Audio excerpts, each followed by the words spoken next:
name is Bailey Wilkie, and I'm doing a speech on why you should go to Six Flags over Georgia. Okay, so Angus Wynn was from the Great Southwest Corporation, and he purchased 3,000 acres of land near Atlanta, Georgia. He built Six Flags over Georgia, and he built it for $12 million. And it opened on June 7th, 1967 as the second park in the Six Flags chain. This was Angus Wynn. This is a picture of him, and this is actually a memorial dedicated to him in Six Flags Park over Georgia. The original rides included the Happy Motoring Freeway, which was a car ride. Petsville was the petting zoo. Momo the Monster is a spider-type ride. The Croft Puppet Theater, a Chevy show, and the Animal Fair store. Since then, tons of new rides has been added, and as of today, there are 62 total attractions in all. This was Six Flags in 1968, and this ride is actually this tall thing right here. That was like a cage that you rode on that in. Okay, so general admission is $65.99 for adults, and then children under 48 inches tall is $45.99, and kids under 2 is for free. Okay, while you're preparing for your summer day at Six Flags, you should bring sunglasses, hats, or sunscreen. And always download a park map before you go. It will tell you your way around the park if you're ever lost or need to know where anything is. This is a park map that I put on here. It tells you where everything is. It's a little blurry, but it'll tell you if you print it off.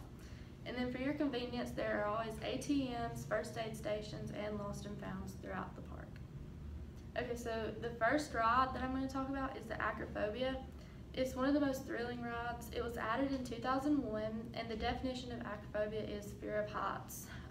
It is a 200 feet stand-up drop tower, and when you get to the ride, it brings you all the way up to the top, which is 20 stories, and then it drops you all the way back down. You sit in a circle on it, and it brings you up and drops you, and it's like really fun. Okay, the next is the Goliath. It is a hypercoaster that reaches 12 stories high, and it's 70 miles per hour.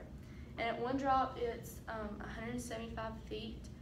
And it is great for people that like drops, but not loops. Like a lot of my friends, they don't like to go upside down, so they like to ride this one a lot. Okay, the next is the Batman. If you really don't like drops and like a lot of loops, then the Batman is the way to go. It's 50 miles per hour, and it has tons of loops and 360 spins. As you can see, it don't have drops, it's just loops and spins. If you want a coaster that has loops and drops, then go for the Mind Bender. This one's my personal favorite. It's 38 years old, which is probably one of the oldest ones there. Not the oldest, but one of the oldest. It goes 50 miles per hour, and it has 2 huge 360 loops and 80-foot drops. This is the Mind Bender. You can definitely tell it's pretty old by the looks of it. And then the next one is the Superman. The Superman will definitely make you feel like Superman. While you ride this 60 mile per hour, 12-story tall coaster, you're laying on your stomach just like Superman himself. This coaster was introduced in 2002, right after the Acrophobia. This is the Superman, and as you can see, well, you can't really see that well, but right here is a Superman logo imprinted into the concrete before you walk into the ride. Okay, so if you're not really a big fan of roller coasters, then you can go to the Hurricane Harbor. It's a huge water park. It's a multi-million-dollar water park inside Six Flags. It is reopening in May 2017. This is the Bonsai Pipelines. There are 2 slides with twists and turns, and the 3rd slide has a 4-story drop. These are both of them, and yeah, they're pretty fun. And the next is Calypso Bay. It's an outdoor water park. It's a wave pool, and it's 38,000 square feet, and the waves get to 4 feet tall. Paradise Island is the next one. Paradise Island, it is a children's water playground, and you get drenched by an enormous bucket of water that tips over when it's full.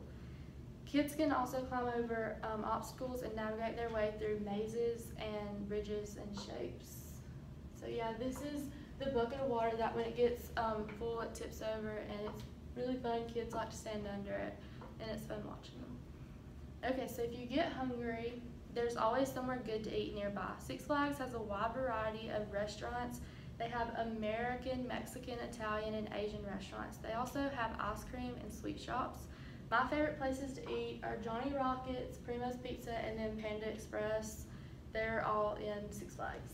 And then this is my sources side. You can go here to learn more about Six Flags. What time? It's over 5. Yeah, it's over.